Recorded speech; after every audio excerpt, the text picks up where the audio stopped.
Hello guys, welcome back to personal management session and last session में हम लोगों ने क्या डिस्कस करा था।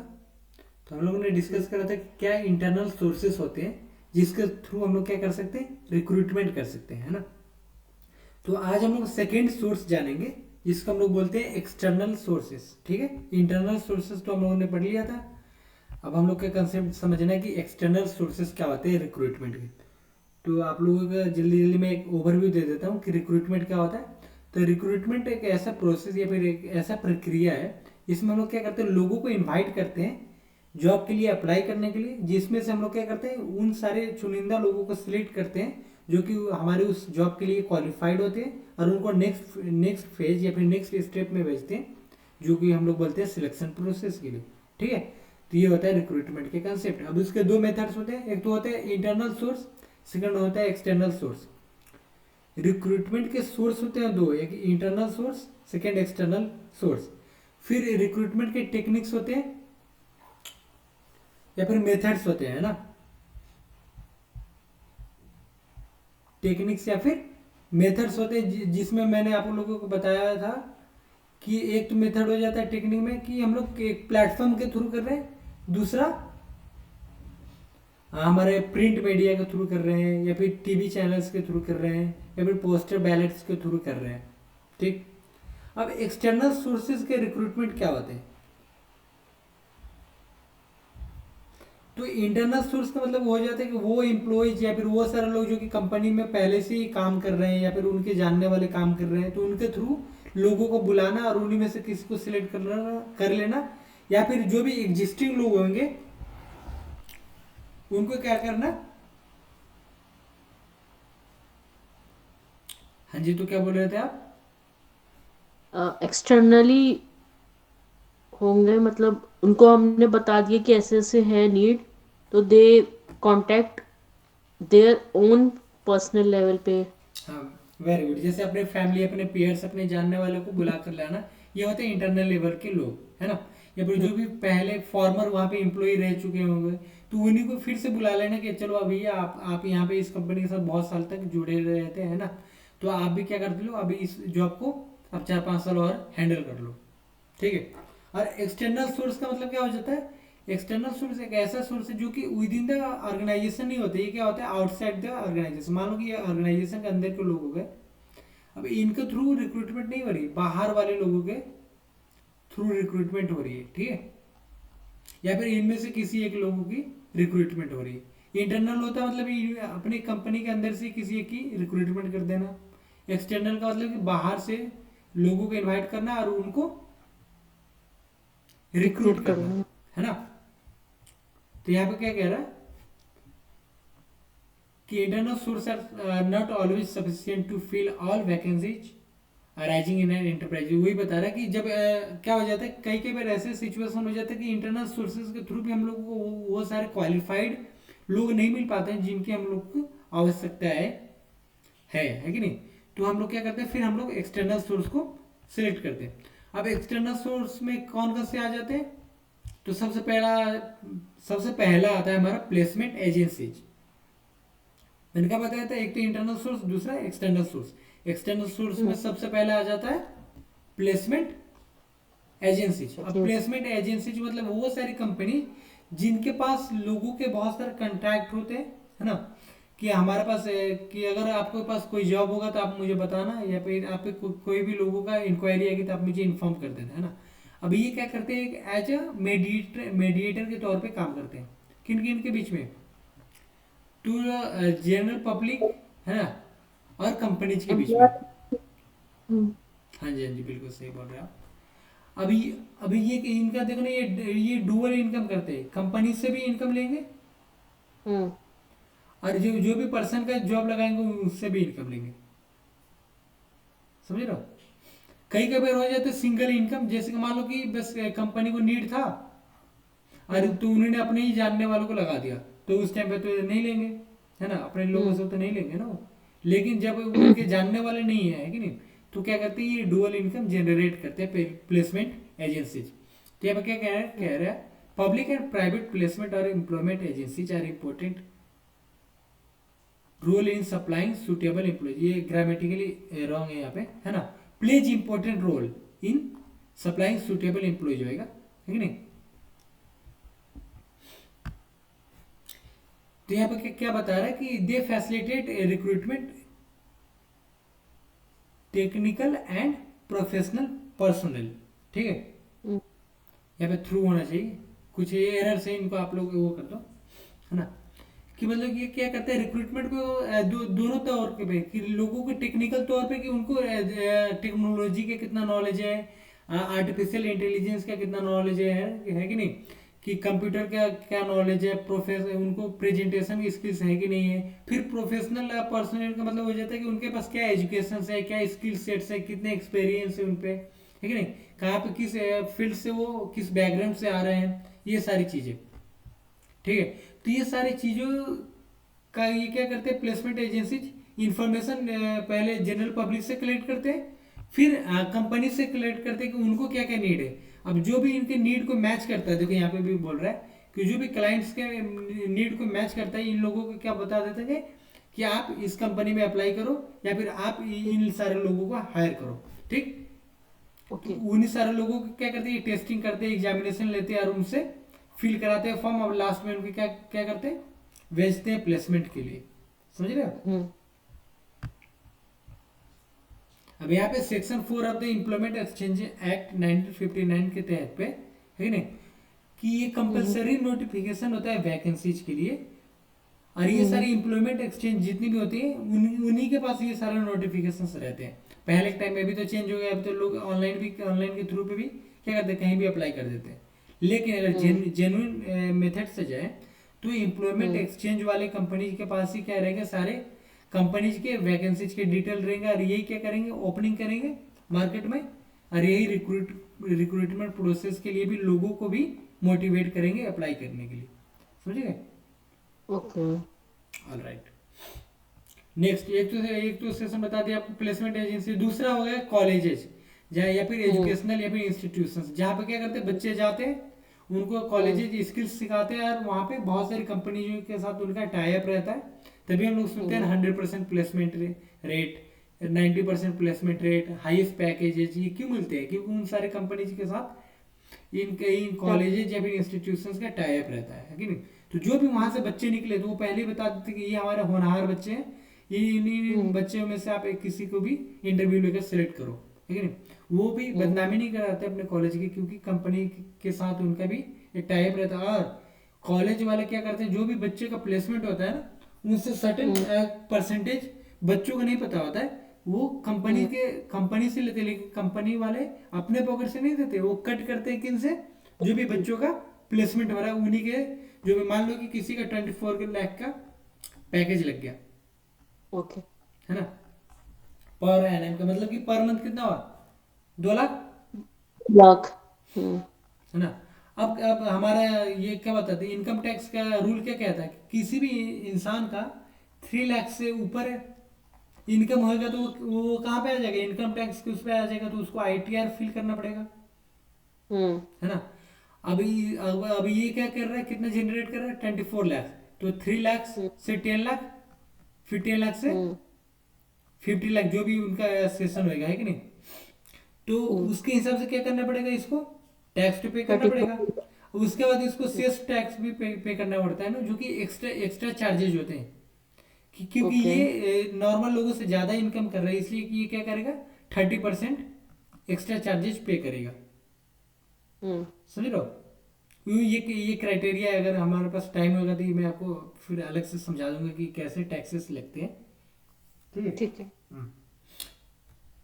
तो फिर मैं आपको सिंपल टर्म में समझा रहा हूँ कि क्या होता है। तो इसमें से क्या करेगा, एक तो यहाँ पे कट आउट हो गया उसके टैक्स का, मान लो कि ये टैक्स कट के इसके आए 20 लाख या फिर 18 लाख पर एनम, ठीक है। अब इस 18 लाख पर एनम से भी क्या करेगा कॉलेज को ये बोनाफाइड के थ्रू 2 लाख या फिर 3 लाख का इसका कट आउट हो जाएगा इसमें से। ये वन टाइम ही पेमेंट होता है, कॉलेज फर्स्ट टाइम ही पेमेंट लेता है कि नहीं। और अगर वो कॉलेज का बच्चा जब तक उस कंपनी में काम करता रहेगा ना, तो हर एक पर ईयर कुछ ना कुछ छोटा मोटा अमाउंट, जैसे मान लो 10,000, 20,000 कट आउट होके उसको कॉलेज को जाता ही रहेगा। ये इनडायरेक्ट इनकम होता है कॉलेज के लिए। ये कंपनी करेगी अपने आप, हाँ इसमें वो बच्चे का तो वन टाइम हो हाँ गया। हाँ हाँ हाँ। और कंपनी इनडायरेक्टली कर रही होती है लेकिन बच्चों को पता नहीं होता। हम्म। ऐसा होता है। हम्म। बहुत सारे कॉलेजेस जो होते हैं जो कि मना करते हैं कि नहीं हम लोग को नहीं चाहिए, वन टाइम इन हो गया वही रहने दो, हम लोग को और नहीं चाहिए। तो वो भी काम करता है। कुछ से ऐसे कंपनी हम्म। होते हैं जो कि बोलते हैं नहीं नहीं हम लोग को कुछ भी नहीं चाहिए, बस हमारे बच्चों का प्लेसमेंट कर दो। हम्म। तो वो भी होता है, लेकिन ऐसे कॉलेजेस तो मिलते नहीं जो कि अपने जिनको आते हुए लक्ष्मी को जो नहीं बोलते ठुकरा दे। हम्म। ऑलराइट, तीसरा होता है हमारे कैजुअल कॉलर्स। अब कैजुअल कॉलर्स कौन होते हैं? जो कि हम्म। बहुत सारे लोग बैठे पड़े हैं, उन्होंने वैकेंसी देखी, फोन उठाया, लगाया, घुमाया नंबर, है कि नहीं, कि हाँ जी सर आपका ये वैकेंसी देखा मैंने कि आप लोगों ने ये वैकेंसी ओपनिंग करी है, मेरे पास ये रिक्वायर्ड स्किल सेट है, तो मैं कब आपके लिए मतलब आपके पास आ सकता हूँ अपने बोलते हैं इंटरव्यू प्रोसेस के लिए वगैरह वगैरह, इंटर है कि नहीं। हम्म। अब आजकल तो इंडीड या फिर जॉब जो भी एप्लीकेशन है उस पर लोग अप्लाई कर रहे हैं। नहीं तो पहले क्या होता हम्म। था, कैजुअल कॉलर। सब कैजुअल कॉलर दोनों तरह से होते हैं। एक तो हम्म। लोग सामने से कॉल कर रहे हैं, या फिर दूसरा उधर से ऑफिस से डायरेक्टली कॉल आ रहा है लोगों के पास। राइट। अब हम लोगों के पास कैसे कॉल आ जाएगा, कैसे कंपनी को पता है कि ये पर्सन बेरोजगार है, तो ये सारी इंफॉर्मेशन देगा कौन? ये सारे इंफॉर्मेशन हम लोग को मिलते हैं बैंक से, क्या बोलते हैं इसको, जैसे एयरटेल जियो की क्या बोलते हैं, टेली कम्युनिकेशन कंपनी से, समझ रहे हो। तीसरा कॉलेज है हम्म। फिर इंस्टीट्यूशन से। हम्म।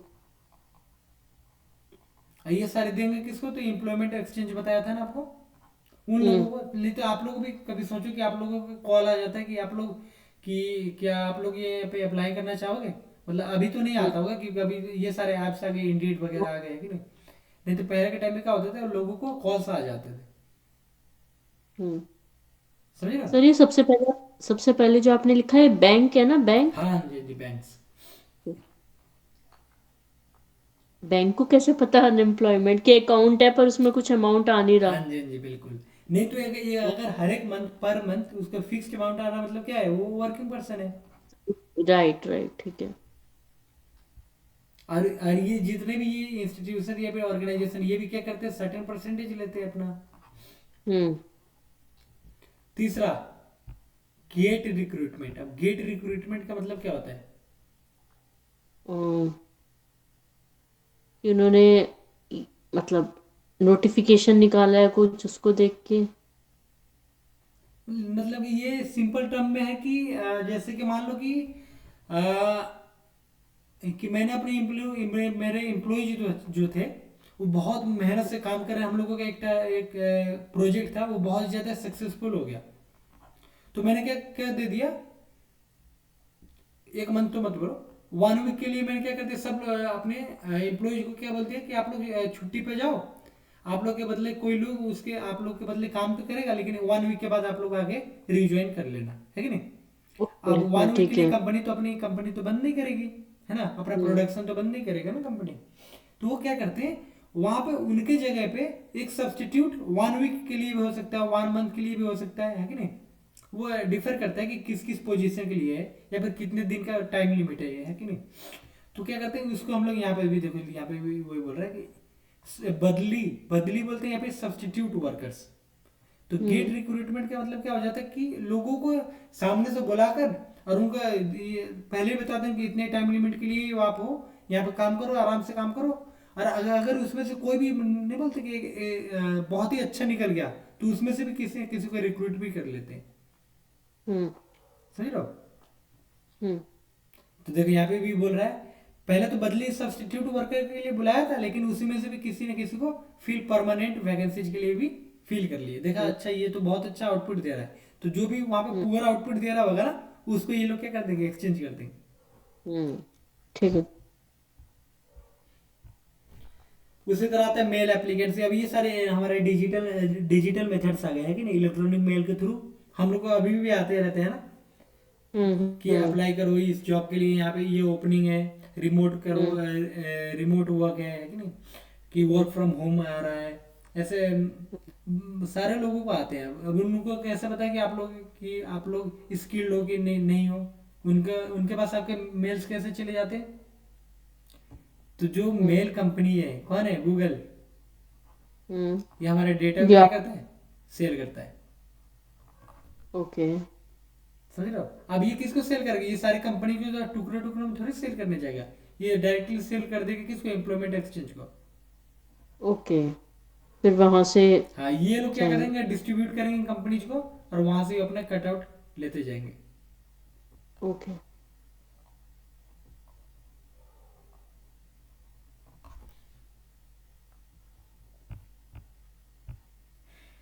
फिर आते हैं कंट्रैक्टर्स, ये आप लोगों ने सुना होगा, जैसे कि ठेकेदार बोलते हैं। हम्म। हम्म, कि वो लोग क्या करते हैं, अपने एक काम का एक सर्टेन अमाउंट बता देंगे कि हम लोग को इतना पैसा चाहिए, और हम लोग इतने दिनों में आपका ये काम करके दे देंगे। कि हम लोग के पास एक तरीका, दूसरा कि आप लोगों को कितना आदमी चाहिए, ठीक है ना, कितने लोगों हम्म। की जरूरत है, उसके हिसाब से हम लोग आपको लोग लाकर दे देंगे। पर हम लोगों के इतना, हम लोग को आपको वो देना पड़ेगा, कमीशन देना पड़ेगा, और लोगों का इतना हम्म। पे रहेगा। समझ रहे? हम्म। हाँ जी। तो वही वही हो गया, तो इसकी क्या होता है, लेबर कंट्रैक्टर, है ना, जिसमें मैनुअल वर्क है, ये सारे जो भी हमारे अनस्किल्ड लेबर होते हैं ना, उनको लिए कि उनका एक मुखिया होता है, या फिर जो भी एक हेड होएगा, है नहीं, जो भी उनका लीडर होगा, वही वही उन सबको लेकर आता है, और वही उन लोगों से काम भी कराता है। और जब वो चले जाता है तो वो सारे वर्कर्स भी ऑर्गेनाइजेशन छोड़ के चले जाते थे। भाई क्या कह रहे, workers leave the organisation when the contractor leaves it. Hmm. समझ गए? अब लेबर कंट्रैक्टर और ट्रेड यूनियंस बहुत ज्यादा मतलब कि सिमिलर टॉपिक है, ठीक है। ओके। ये जो लेबर कंट्रैक्टर्स होते हैं, ये अपने इंडिविजुअल टर्म पे बात करते हैं, हम्म। है ना, कि मतलब ये अपने रिस्क पे सब काम कर रहे हैं। लेकिन जो ट्रेड यूनियंस होते हैं ना, ये एक तरह की संस्था होते हैं, ऑर्गेनाइजेशन होती है, जो कि as a group, as a team काम करती है। जहाँ पे मतलब कि जैसे मान लो उत्तराखंड अगर ट्रेड यूनियन है ना, तो उत्तराखंड में हम्म। जितने भी लेबर्स हैं ना, जो भी इनके संस्था में है ना, हम्म। जिन्होंने भी अपनी एंट्री करा रखी है, जिसको भी जॉब की रिक्वायरमेंट होगी, यही बताएंगे कि यहाँ पे ये जॉब है। अब ये सारे कौन होते हैं, ये स्किल्ड नहीं होते, या तो सेमी हम्म। स्किल्ड एंड या डेफिनेटली अनस्किल्ड। अनस्किल्ड तो हैंगे ही, है ना। तो ठीक है। यही ट्रेड यूनियन के जितने भी लोग होते हैं, वही क्या करेंगे, इनको ट्रेनिंग, ट्रेनिंग का मतलब क्या करेगा, काम सिखाएंगे, फिर हम्म। इनको एम्प्लॉयमेंट भी देंगे, और सर्टेन हम्म। परसेंटेज सारे वर्कर से भी लेंगे। और अगर नीड पर आते हैं, एक दूसरे की मदद भी करते हैं, है ना। अगर किसी के साथ अन्याय हो गया, तो आपने सुना होगा ना कि लोगों ने हड़ताल कर दिया, तो ये कामदार हम्म। ही लोग ही तो होते हैं जो कि इंडस्ट्री बंद करा देते हैं, फैक्ट्रियां बंद करा देते हैं, और हड़ताल पे चले जाते हैं। हम्म। समझ रहे हो? देखो यहाँ पे भी वही बातें कह रहा है, trade unions are playing an increasingly important role in labour supply, है ना। ऊपर वाले लेबर कंट्रैक्टर से ही कंसेप्ट में आएगा। अब ट्रेड यूनियन एक्ट हम्म। भी आता है हमारा, वो हम लोग आगे पढ़ेंगे। अगर इसमें दिया होगा तो, नहीं दिया होगा तो मैं किसी दिन एक्स्ट्रा टाइम आपको पूरा ट्रेड यूनियन की हिस्ट्री, क्या कंसेप्ट होता है, कैसे काम करते हैं, कौन कौन से मेजर ट्रेड यूनियंस है ना, जैसे all India Congress trade union, Hindu okay. Hindu family trade union संघ, है ना, ऐसे करके बहुत सारे ट्रेड यूनियंस होते हैं। उन सारे कंसेप्ट बताऊंगा, उनके क्या इंपॉर्टेंस होते हैं, क्या स्कोप्स होते हैं, क्या फंक्शंस होते हैं, ठीक है नहीं। अभी ठीक ओवरव्यू है दे रहा सर। है कि मतलब क्या होता है, एक ग्रुप होता है, किनके किनके ग्रुप्स होते हैं ये। तो बहुत सारे जो भी अनस्किल्ड या फिर सेमी स्किल्ड लोग हैं, उन वो लोग मिलकर एक संस्था बनाते हैं, कि कल के दिन में अगर किसी भी एक के प्रति अन्याय हो गया, तो मतलब हम सब के प्रति अन्याय हो गया, तो हम लोग सब आवाज उठाएंगे। तो ये हम्म। जो भी हम लोग सुनते हैं कि एक दिन की दिहाड़ी 500 है, 600 है, हम्म। 700, ये कैसे तय होता है? तो यही लोग जो हम्म। होते हैं ट्रेड यूनियंस वाले, यही अपने ये तय एक करते हैं। बार्गेनिंग करते हैं। किससे बार्गेनिंग करेंगे? गवर्नमेंट से, कि हम लोगों को आप ओके। इंक्रीज करके इतना करो, नहीं तो हम लोग काम पर नहीं बैठेंगे, हम काम पे नहीं जाएंगे, धरना पे चले जाएंगे। अब धरने पर जाएंगे तो छोटे मोटे काम कौन करेगा? अब ईंट तो पढ़े हम्म। लिखे लोग तो नहीं जोड़ेंगे जाके। हम्म। तो ये सारी चीजें होती हैं। समझ गए ट्रेड यूनियंस? जी। उसी तरह आता है एप्लीकेशन फाइल्स। अब एप्लीकेशन फाइल्स का मतलब क्या हो जाता है, जहाँ पे लोग क्या करते हैं,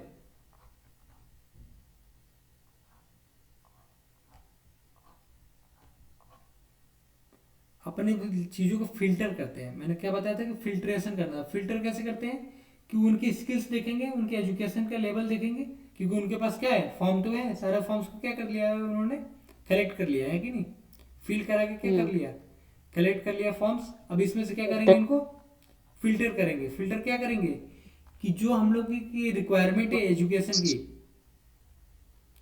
है ना, जो हम लोगों की रिक्वायरमेंट है एक्सपीरियंस की, वो पूरी हो रही है नहीं। हाँ स्किल्स क्या, जो जो लोग उसके अंदर आते जाएंगे उन उन लोग को एक तरफ, है ना, और जो नहीं आते जाएंगे उनको एक तरफ करके ऐसे डिस्ट्रीब्यूट करेंगे, और इन लोगों को क्या कर देंगे नेक्स्ट फेज में सिलेक्शन के लिए सेंड कर देंगे। समझ गए? हम्म अब मिसलेनियस सोर्स मतलब बहुत सारे छोटे मोटे सोर्स आते हैं, जैसे यहाँ पे बता रहा है क्लब्स आ गए, कोई भी कंपटीटर्स आ गए, बहुत सारे जानने वाले लोग भी जो कि छोटे मोटे आपस में एक ब्रोकर का काम करते हैं कि चलो भैया मैंने आपका काम दिलाया, आप मुझे इतना परसेंटेज दे दो वगैरह वगैरह करके। ठीक है, अब नेक्स्ट टॉपिक पे चलते हैं हम लोग, चैनल्स और टेक्निक्स ऑफ रिक्रूटमेंट। मतलब कि रिक्रूटमेंट का प्रोसेस क्या होता है, सिंपल टर्म में ये यही बता रहा है, ठीक है नहीं।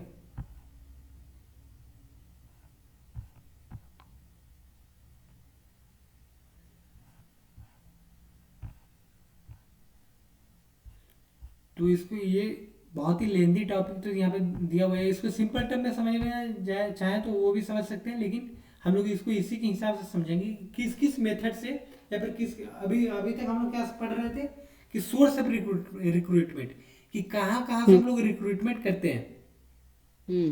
आप पढ़ रहे हैं कि कैसे कैसे हम लोग रिक्रूटमेंट करते हैं, हाँ कंसेप्ट समझ में, कहाँ कहाँ से और कैसे कैसे फर्क है जी। है ना, कि हम लोग न्यूज़पेपर के थ्रू लोगों से रिक्रूटमेंट करा रहे हैं, टीवी के थ्रू करा रहे हैं, ऑनलाइन के थ्रू करा रहे हैं, जानने पहचानने वाले लोगों से करा रहे हैं, ये हो गया सोर्स। जैसे बोलते हैं सोर्स ऑफ डेटा में primary data and secondary data है कि नहीं, राइट। उसी तरह क्या होगा सोर्स ऑफ रिक्रूटमेंट, तो internal source and external source. अब आ जाता है कि मेथड्स ऑफ रिक्रूटमेंट, मतलब कि किस किस तरीके से हम लोग क्या कर रहे हैं, रिक्रूटमेंट कर रहे हैं। तो इसमें बहुत सारे मेथड्स दिया हुआ है। एक तो दिया है डायरेक्ट चैनल,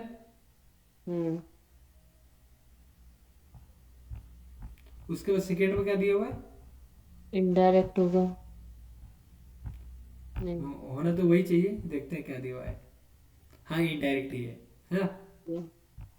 राइट, तो हम लोग को दो चैनल पढ़ना है, एक तो डायरेक्ट चैनल और दूसरा इनडायरेक्ट। इसको इसको अगर अच्छे से, तीसरा है थर्ड पार्टी चैनल, है ना, तो इसको अच्छे से समझे तो internal source and external source ऐसे ही कुछ समझ में आ रहा है ना। पॉइंट्स भी सारे सिमिलर से ही हैं। वही सारी चीजें होती है, बस इसमें हम लोग को उसको थोड़ा ब्रॉड करके कंसेप्ट को डिफाइन कर देता है। जैसे यहाँ पे अब हम लोग समझेंगे ट्रैवलिंग रिक्रूटमेंट।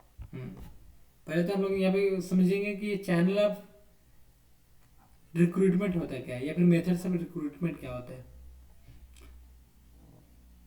यहाँ पे क्या कह रहे हैं, techniques deal with the question of how to tap their resources, that is what are the ways and means to procure required candidates from the recruitment sources. कहने का मतलब कि जो भी हम लोग ने सोर्सेज से लोगों को लेकर आए हैं, अब उन सारे लोगों को कैसे सिलेक्ट करें, कैसे उनको जॉब पे रखें, और कौन से लोगों का रखें कौन से लोगों का नहीं रखना है। समझ गए? तो मतलब कि इसके सिंपल टर्म में अगर मैं आपको रिक्रूटमेंट प्रोसेस बताऊं ना, तो पहले हो जाते हैं हमारे वैकेंसी, ठीक, फिर होता है एप्लीकेशन फॉर्म,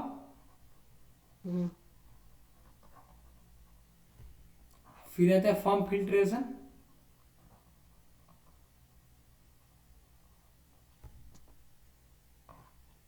फिर क्या आएगा, interview. Very good.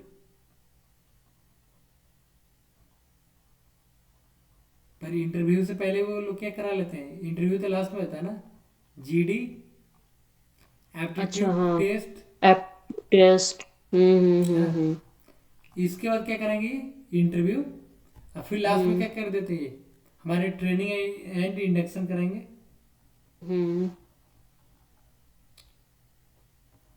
Sir future. पर हर जॉब के लिए जीडी एप्टीट्यूड टेस्ट एप्लीकेबल नहीं होगा ना। नहीं नहीं कई नहीं। लोगों के फॉर्म फिल्टर हुआ, इंटरव्यू के लिए कॉल आ जाता है। हाँ तो वो जो भी बोलते हैं ना कि स्मॉल लेवल के ऑर्गेनाइजेशन है।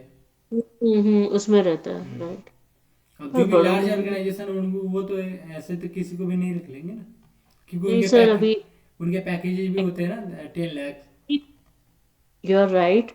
बट जैसे मेरे अभी 2-3 फ्रेंड्स हैं, उन्होंने हॉस्पिटल चेंज किया है, तो अच्छा। कुछ नहीं उनका मतलब क्वालिफिकेशन अच्छी थी तो डायरेक्ट कॉल आया, डायरेक्ट उन्होंने सिर्फ सैलरी पे नेगोशिएट हुआ एंड दे आर हायर्ड। हाँ तो वो सारी एक्सेप्शन केस होते हैं जहाँ पे वो ऑलरेडी पर्सन वहाँ पे क्या कर रहा है, वर्किंग में, तो उनका अलग अलग वो हो जाता है। यहाँ पे जो प्रेशर भी। का, हाँ हाँ हाँ। प्रेशर फॉर्म में, हाँ अच्छा हाँ ठीक है हाँ, ठीक है। समझ गए। दो चीजें आती हम्म हैं, एक तो किस फील्ड में काम कर रहे हैं। अब हॉस्पिटल हम्म फील्ड में तो आपको पता ही है कि अब एक्सपीरियंस पर्सन है, मतलब कि अच्छा खासा नॉलेज तो होएगा ही, है ना। और वो जॉब हम्म। शिफ्ट कर रहा है, मतलब उनको और ज़्यादा ग्रोथ चाहिए, तो उनसे कुछ ज़्यादा डिस्कस करने की तो ज़रूरत है ही नहीं ना। तो इसलिए वो ठीक है डायरेक्टली वहाँ पे इंटरव्यू में चले जाते हैं वो। ठीक है। हाँ तो यहाँ पे आता है डायरेक्ट चैनल और मेथड्स ऑफ रिक्रूटमेंट। हम्म तो सबसे पहले यहाँ पे बहुत सारे चैनल के बारे में बात करी गई है। तो सबसे पहले चैनल आता है ट्रैवलिंग रिक्रूटर, है ना। ट्रैवलिंग रिक्रूटर होता कौन है? ट्रैवलिंग रिक्रूटर वो पर्सन होता है जो कि एक जगह से लेकर दूसरी जगह पे जाता है और वहां पे लोगों से इंटरव्यू लेकर वहां से लोगों को सिलेक्ट करता है। अच्छा हाँ ठीक है। समझ गए। हम्म यहाँ पे भी देखो, यहाँ पे कहीं देखो देखो स्काउटिंग, स्काउटिंग का मतलब ही क्या होता है कि कहीं ना कहीं ट्रैवल करते रहना, है ना। हम्म और वहां पे जाकर देखना कि कौन से लोग हैं जो कि हमारे रिक्रूटमेंट प्रोसेस में आ सकते हैं। ये नहीं डायरेक्ट उसको सिलेक्ट करके जॉब दे दिया, नहीं नहीं। उनको सिलेक्ट हम्म करके लाना और उनको इंटरव्यू प्रोसेस के लिए आगे भेजना। ठीक। हम्म तो ये देखो यहाँ पे भी कह रहा है ट्रैवलिंग रिक्रूटर क्या कहाँ विजिट करते हैं, स्कूल्स में, कॉलेजेस में, यूनिवर्सिटीज में, टेक्निकल इंस्टीट्यूट्स में, जहाँ पे क्या क्या सिखाई जाती है, स्किल्स सिखाई जाती है ना। तो वो सारे इंजीनियर्स, टेक्नीशियंस वगैरह वगैरह सारे आ गए, है ना।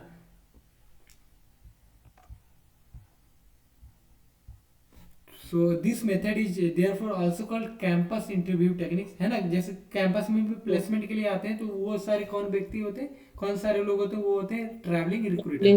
क्योंकि एक ही कॉलेज से तो सारे बच्चों को नहीं हायर करते ना, कुछ इस हम्म कॉलेज से करेंगे, कुछ दूसरे कॉलेज से करेंगे, ऐसे करके शिफ्ट करते रहते हम्म हैं। ऑलराइट।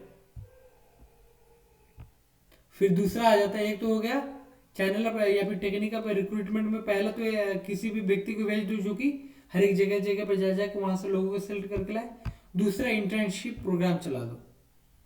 हम्म डायरेक्ट की बात कर रहे हैं ना, कि लोग आ रहे हैं वहां पे, वो ट्रेनिंग में काम सीख रहे हैं। अगर हम्म हम लोगों ने उनको काम सिखाई, दो तरीके का होता है। एक होता है पेड इंटर्नशिप, हम्म एक होता है अनपेड इंटर्नशिप। अब पेड में भी दो दो तरीके का होता है, hmm self paid, organisation paid. Okay. Self paid का मतलब कि उल्टा आप ही क्या कर रहे हो, पे कर रहे हो उस पेमेंट। कंपनी में इंटर्नशिप लेने, क्योंकि उस कंपनी का एक ब्रांड है, एक वैल्यू क्रिएटेड है।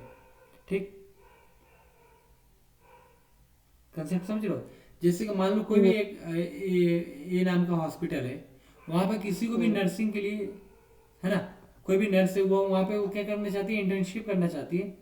तो वो हम्म पर मंथ क्या करेंगी, ये ए नाम के हॉस्पिटल को 3000 पेमेंट या फिर पड़ेगी। 4, हाँ। उल्टा ये क्या करेंगी, जितने जितने भी महीने की ट्रेनिंग लेंगी, 3 मंथ्स या फिर 6 मंथ, इनको क्या करेंगी, ये पैसे पे करेंगी। अब कल के दिन में हम्म ये आए, इन्होंने तो ये इस हॉस्पिटल से तो ट्रेनिंग ले लिया, अब इन पे क्या हो गया, एक सर्टिफिकेट हो गया ना। हम्म अब इस सर्टिफिकेट के आधार पर अगर इनका बोलते हैं ना कि वो परफॉर्मेंस बहुत अच्छा होगा, तो सबसे पहले यही हॉस्पिटल ही क्या करेगा, इनको प्रेफर करेगा। ओके। समझ रहे हो, रिक्रूटमेंट के लिए। हम्म मतलब कि जो भी कंपनी में इंटर्नशिप के लिए आ रहे हैं, तो उसके ऊपर तो कंपनी बहुत ज़्यादा मेहनत कर रही है ना, या फिर हॉस्पिटल बहुत ज़्यादा मेहनत कर रहा है, क्योंकि उनको सारी चीज़ें सिखा रहा है ना, ट्रेनिंग दे हम्म रहा है, इंडक्शन दे रहा है, अपना टाइम दे रहा है। तो ये अब नहीं चाहेगा कि फिर से दूसरे नए लोगों के अलावा और फिर से वही सारी चीजें सीखे। तो इन्हीं ओके। इंटर्न्स में से क्या करते हैं, कुछ सारे लोगों को सिलेक्ट करके उनको क्या कर देते हैं, रिक्रूटमेंट में सेंड कर देते हैं। समझ रहे हो? हम्म।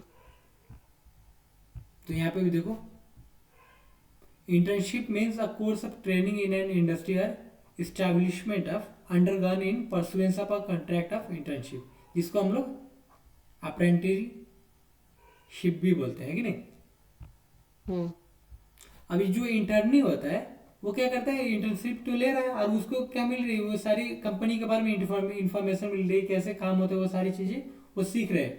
अब इसी के दौरान एम्प्लॉयर क्या कर रहा है, दूसरा बताया था ना, एक तो या तो वो पे करे या तो ऑर्गेनाइजेशन पे करे। अभी एम्प्लॉयर अगर उनको पे कर रहा है ना, तो इसको हम लोग बोलते हैं स्टेपेंड। हम्म। बोलते नहीं कि अच्छा ये तो अभी मान लो कोई डॉक्टरेट कर रहा है और उसके साथ साथ उसको गवर्नमेंट स्टेपेंड भी दे रही है। बढ़िया। समझिए कंसेप्ट। हाँ जी।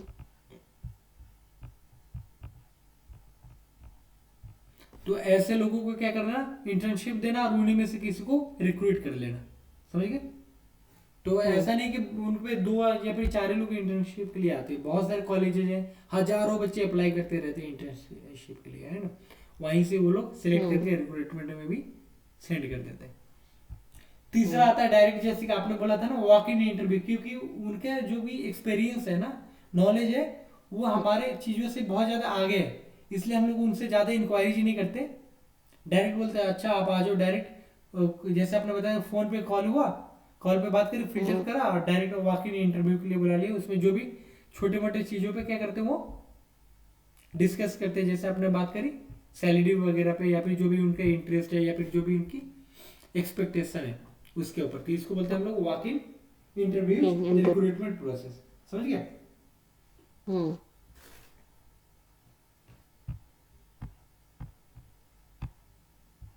फिर आता है इनोवेटिव डायरेक्ट मेथड्स।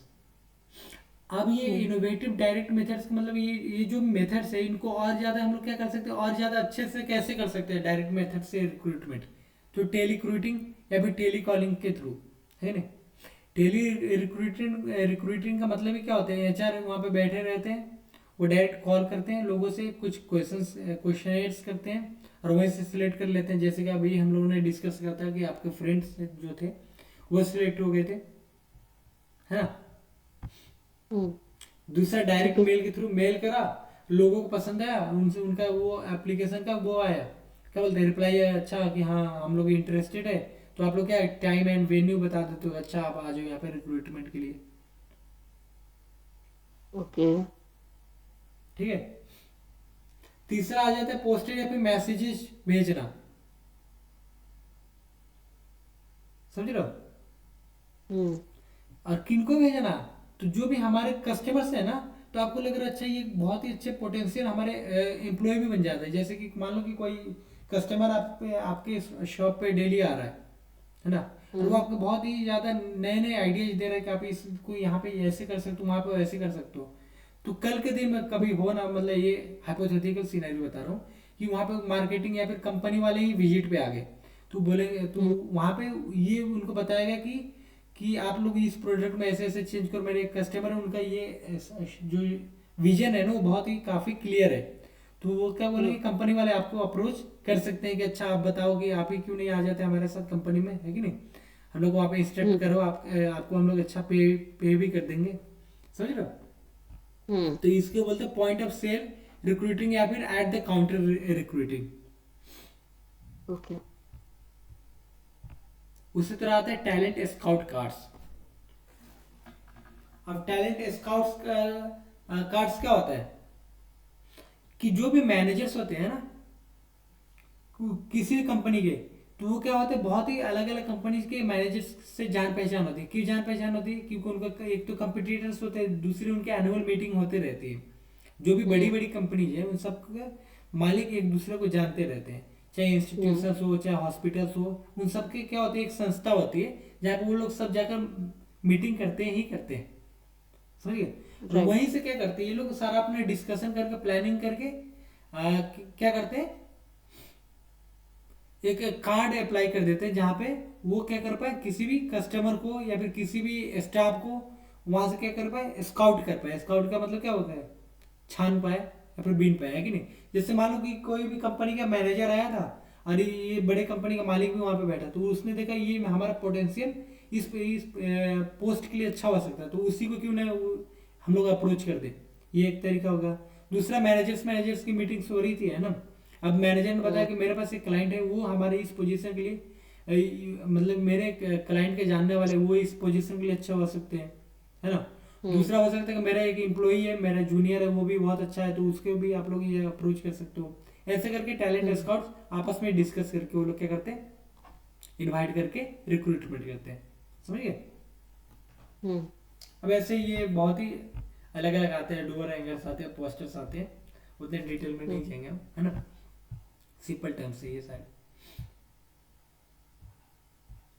और क्या आ गया, अब बिल बोर्ड आ गया, इंफॉर्मेशन सेमिनार्स आ गए। तो जैसे मैंने बताया था आपको, सेमिनार के थ्रू कर देना है कि नहीं।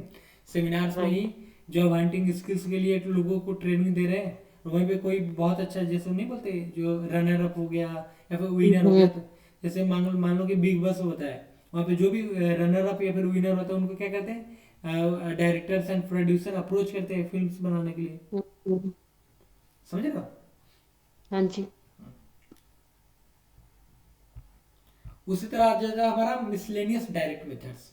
अब मिसलेनियस डायरेक्ट मेथड का मतलब हो गया कि छोटे मोटे जो भी रह गए, अब जो भी अलग के तरीके बच गए।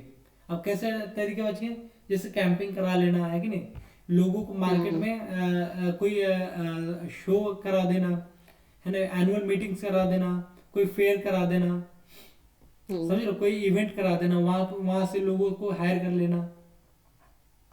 समझिए। ओके। तो ये होते हैं मिसलेनियस, मतलब कि छोटे मोटे अलग अलग तरीके से। अब दूसरा आ जाता है हमारा इनडायरेक्ट। इनडायरेक्ट मेथड और channel of recruitment. Direct method का मतलब ही क्या होता है, direct person to person contact करके। वहां पे देखा होगा तो हम लोग क्या कर रहे हैं, डायरेक्ट पर्सन से कांटेक्ट कर रहे हैं। टेली रिक्रूटिंग हो या फिर मेल के थ्रू हो, या फिर मीटिंग के थ्रू हो, या फिर सेमिनार के थ्रू, वहां पे लोगों का कनेक्शन हो रहा है। राइट। इनडायरेक्ट का मतलब क्या होता है कि डायरेक्ट कंपनी अप्रोच नहीं कर रही, कंपनी पर्सन के पास नहीं जा रही, एक नहीं, कंपनी किसी और रास्ते के थ्रू पर्सन के पास जा रही है ना। तो मैंने आपको बताया था direct line and indirect line, किसमें बताया था, चैनल ऑफ डिस्ट्रीब्यूशन में भी बताया था कि एक तो होती कंपनी डायरेक्ट, इंडस्ट्री क्या करे, अपनी चीजों का डायरेक्ट कस्टमर को सेल कर दे, है ना। या फिर पहले क्या करे इंडस्ट्री, एजेंट्स को दे। एजेंट्स में कौन आ गए, डीलर्स, होलसेलर्स, रिटेलर्स। हाँ वेरी गुड, एंड रिटेलर्स, है कि नहीं। और फिर वो कस्टमर को सोल्ड करे। जी। तो इनडायरेक्ट मेथड्स में क्या हो जाता है, ज्यादा अच्छे से क्या हो जाता है, फिल्ट्रेशन हो जाता है। ओके। क्योंकि हम लोग यहाँ पे फिल्टर क्या कर रहे हैं, एक ही बार फिल्टर कर रहे हैं, क्या पता कल को वो वर्कर ज्यादा अच्छा ना निकले, है कि नहीं, कंपनी का लॉस करा जाए, नुकसान करा जाए। अब ये क्या होता है, जो भी एजेंट्स होते हैं वो तो अच्छे से छानबीन करेंगे, किसी को भी तो उठा तो नहीं लेंगे, क्योंकि उनको भी देखना है कि मेरे क्लाइंट उसको लेगा कि नहीं। क्योंकि एक बार इन्होंने फिल्टर करा, फिर आप लोग भी फिल्टर करोगे, तो डबल फिल्टर हो जाता है। तो पहला तो आ जाता है इनडायरेक्ट मेथड में एडवर्टीजमेंट इन पब्लिकेशंस। अब पब्लिकेशंस क्या होते हैं, ये न्यूज़पेपर्स, प्रिंट मीडिया। हाँ all right very good, print media के थ्रू, जो कि हम लोगों ने स्टार्टिंग में ही डिस्कस करा था ना, कि मैगजीन्स वगैरह में, न्यूज़पेपर के थ्रू, या आजकल तो वो ब्लॉग्स राइटिंग भी चल रहे हैं ना, ऑनलाइन राइटिंग, वो भी प्रिंट मीडिया में ही आ गए, है ना। तो वहां पे क्या करना, मीडिया सेलेक्ट करना, कौन सी जगह पे करना है। अगर हम लोग को देहरादून में वर्किंग लोग चाहिए, तो हम लोग को इसके लिए प्लेसमेंट के लिए राजस्थान तो नहीं करेंगे ना, नहीं, देहरादून का है ना। न्यूज़पेपर देहरादून या नहीं। फिर उसके आसपास के एरिया को, जो भी 15 से 20 किलोमीटर के रेंज में रहेगा, ताकि लोग क्या कर पाए, वहां पे कम्यूट कर पाए इजीली, है कि नहीं। तो एडवर्टीजमेंट इन पब्लिकेशंस का मतलब ही ये हो जाता है कि हम लोग क्या करते हैं, इनडायरेक्ट चैनल्स के थ्रू रिक्रूटमेंट कर रहे हैं लोगों को ये बता रहे हैं कि इस कंपनी में इस पोजीशन के लिए एडवर्टीजमेंट ओपन है है कि नहीं, वैकेंट प्लेस है, आप लोग अप्लाई कर सकते हो। अब दो तरीके का हो सकता है, एक पैन इंडिया, एक रीजनल। रीजनल मतलब कि उसी क्षेत्र का, है कि नहीं। पैन इंडिया मतलब ऑल ओवर इंडिया से कहीं से भी लोग कर सकते हैं। अब ये कौन करते हैं, जो बड़ी कंपनीज होती हैं, जिनके बहुत सारे ब्रांचेज होते हैं, वो सारे करते हैं, है ना।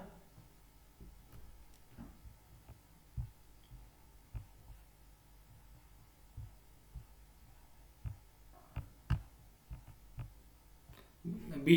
अब सेकेंड कौन आ जाएगा, रेडियो एंड टेलीविजन। अब रेडियो एंड टेलीविजन में, जैसे रेडियो में भी अनाउंसमेंट होते हैं कि अगर आप लोग की जॉब करना चाहें तो आप यहाँ पे आके अप्लाई कर सकते हो, आपका इंटरव्यू यहाँ पे होएगा, वगैरह वगैरह बता के रखें। टेलीविजन हम्म के थ्रू भी अब टेलीविजन में तो आपने बहुत कम देखा होगा, ये कहाँ पे दिखाई जाता है आपको, ज़्यादातर न्यूज चैनल में ही देखने को मिलेगा, हम्म है ना। ऐसे कोई भी जैसे कमर्शियल मीडिया, कमर्शियल जैसे इंटरटेनमेंट पर्पस वाले हैं, उन पे नहीं देखने को मिलेगा कि आप आखिर जॉब के लिए अप्लाई करो, है कि हम्म नहीं। न्यूज चैनल वाले कंपनी के ये सारी चीज़ों को क्या करते हैं, प्रमोट करते हैं, और वो भी अच्छे न्यूज वाले। आपने कभी ये नहीं देखा होगा कि कोई भी लोग मूवी देख रहे हो, उसमें टाटा का एड्स आ रहा है कि आप लोग आके मेरे कंपनी में या फिर हमारे कंपनी में क्या करो, अप्लाई करो, लाइक करो, राइट। है ना। उसी तरह आ जाता है हमारा इनडायरेक्ट या फिर third party channel of recruitment. ये हम लोग क्या करेंगे, कल इसको डिस्कवर करेंगे कि third party channel of recruitment क्या होता है। Okay alright. सर। हाँ सर, ये जो सबसे पहले आप स्लाइड चेंज करिएगा, जो सबसे पहले डेफिनेशन आई थी ना, जिसमें इंटरव्यू जीडी था, उसके बाद वाला पॉइंट क्या था? ऊपर ऊपर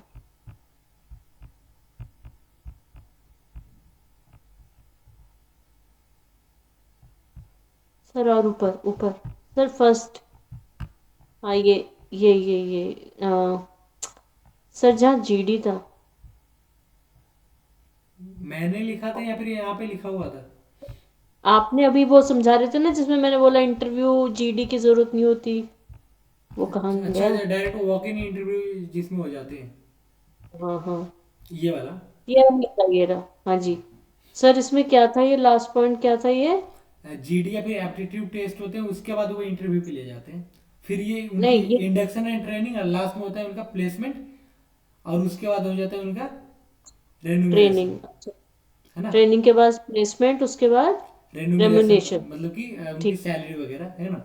और उसके बाद फिर ठीक। से आ सकते हैं, इसको और इंक्रीज कर सकते हैं लोग, क्या उनके अच्छा। Promotion and appraisal. ओके, ठीक है।